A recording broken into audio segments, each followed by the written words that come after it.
پشاور میں consumer protection council department کی جانب سے جعلی رسیدوں پر جرمانے کرنے کا انکشاف ہوا ہے۔ کنزیومر پروٹیکشن کونسل کی خاتون انسپکٹر نے جعلی رسید پر پیٹرول پمپ مالک کو 10,000 روپے جرمانہ کر دیا۔ اس بارے مزید جانیں گے ڈان نیوز کے نمائندے محمد اسرار سے۔ اسرار بتائیے۔ جی بالکل، یہ consumer protection council Khyber Pakhtunkhwa کا ڈپارٹمنٹ ہے جنہوں نے جعلی رسیدوں پر جرمانے دیے ہیں۔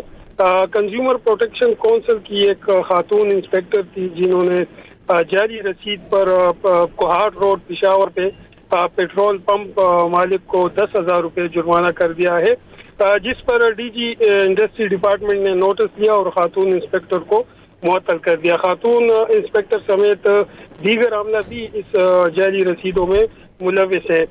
خیبر پختونخوا حکومت نے جرمانوں میں شفافیت کے لیے ای رسید کا اجرا کیا تھا، جبکہ جعلی رسیدوں میں خیبر پختونخوا کے بجائے جو جعلی رسیدیں پیٹرول پمپ کے مالک کو دیے گئے ہیں اس میں خیبر پختونخوا کے بجائے محکمہ پنجاب کے safe cities authority and technical education درج ہے، جس پر خاتون انسپکٹر کو معطل کر دیا ہے اور تحقیقات شروع کر دی گئی ہے۔